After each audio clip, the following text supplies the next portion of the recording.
Kenapa Jemaah Tabligh menganjurkan jemaahnya ke India bukan ke Mekah? Jika untuk belajar dakwah seharusnya ke Mekah karena Nabi Muhammad SAW lahir di sana.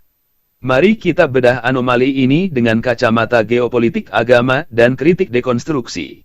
Dari sudut pandang kritikus ekstrem, pemilihan India, Nizamuddin, sebagai pusat kiblat dakwah Jamaah Tabligh, JT, di atas Mekah adalah bentuk indosentrisme spiritual, yang menggeser sakralitas sejarah Islam demi kepentingan identitas kelompok. Berikut analisis tajamnya dalam durasi baca 3 menit. 1. Nasionalisme sektarian, India sebagai tanah suci baru. Kritikus ekstrem melihat anjuran untuk belajar dakwah ke India, khususnya ke markas Nizamuddin dan Raiwind, sebagai upaya penciptaan kiblat tandingan. Secara teologis, Mekah adalah pusat wahyu, namun bagi JT, India adalah pusat metode. Kritik, dengan memprioritaskan India, JT dituduh melakukan fetisisme terhadap asal-usul organisasi. Mereka seolah-olah menganggap bahwa cara berdakwah yang lahir di pinggiran Delhi lebih otentik daripada tradisi keilmuan yang ada di tanah kelahiran Nabi. Ini adalah bentuk narsisme kelompok di mana tradisi guru, Maulana Ilyas, dianggap lebih sakral daripada geografi wahyu. 2. Mekanisme kontrol, menghindari pengaruh pemikiran lain. Kenapa bukan Mekah?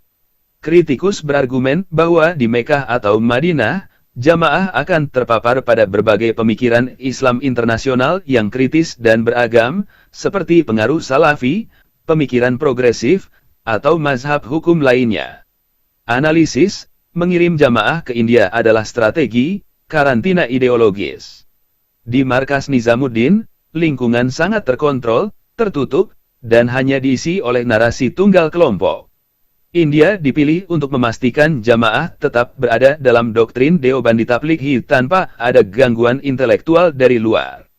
Ini bukan tentang efektivitas dakwah, tapi tentang pelestarian kemurnian sektarian. 3. Kultus personality dan mistik India. Kritikus ekstrem menyoroti bahwa daya tarik India bagi JT bukan pada efektivitas dakwahnya, melainkan pada romantisme mistik makam-makam wali dan silsilah keluarga pendiri. Kritik, keharusan ke India adalah bentuk perjalanan suci organisasional yang tidak memiliki dasar dalam agama. Mereka mengejar keberkahan dari garis keturunan pendiri, Kandhlawi, daripada mengejar kedalaman ilmu di pusat-pusat studi Islam di Hijaz. Secara ekstrem, ini dilihat sebagai bentuk pergeseran dari ketaatan kepada ajaran Nabi di Mekah menjadi ketaatan kepada sistem yang dibuat oleh orang-orang India. Referensi dan dasar kritik. Syekh Hamud Al-Tuwaijiri, Al-Qaul Al-Baligh fi Al-Tahdzir min Jama'at Al-Tabligh ulama yang sangat keras mengkritik kenapa JT selalu mengarahkan orang ke India dan Pakistan, yang ia sebut sebagai pusat bid'ah dan pusat penyebaran hadis-hadis palsu, daripada ke pusat ilmu di Saudi Arabia. Yoginder Sikand, The Origins and Development of the Tablighi Jama'at menjelaskan bagaimana struktur kepemimpinan yang berpusat di India menciptakan dinamika kekuasaan yang membuat cabang-cabang di seluruh dunia, termasuk Indonesia dan Malaysia, menjadi satelit yang tunduk pada sentralisme Delhi. Arshad Alam, Inside Alif Tradicalis membedah bagaimana identitas India dalam jamaah tabligh menjadi alat untuk membedakan diri dari gerakan reformis lainnya, yang pada akhirnya menciptakan eksklusivitas geografis dalam beragama.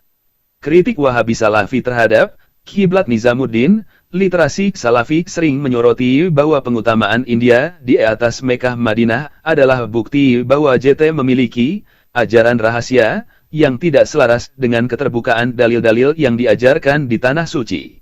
Kesimpulan, secara ekstrem, anjuran ke India bukan ke Mekah adalah bukti bahwa jamaah tabligh lebih mengabdi pada kejayaan organisasi daripada kebenaran sejarah Islam. Mereka membangun dinasti spiritual di India dan memaksa pengikutnya untuk melakukan haji organisasi ke sana. Jika dakwah adalah tujuannya, maka Mekah adalah gurunya, tapi karena kendali adalah tujuannya, maka Nizamuddin adalah penjaranya.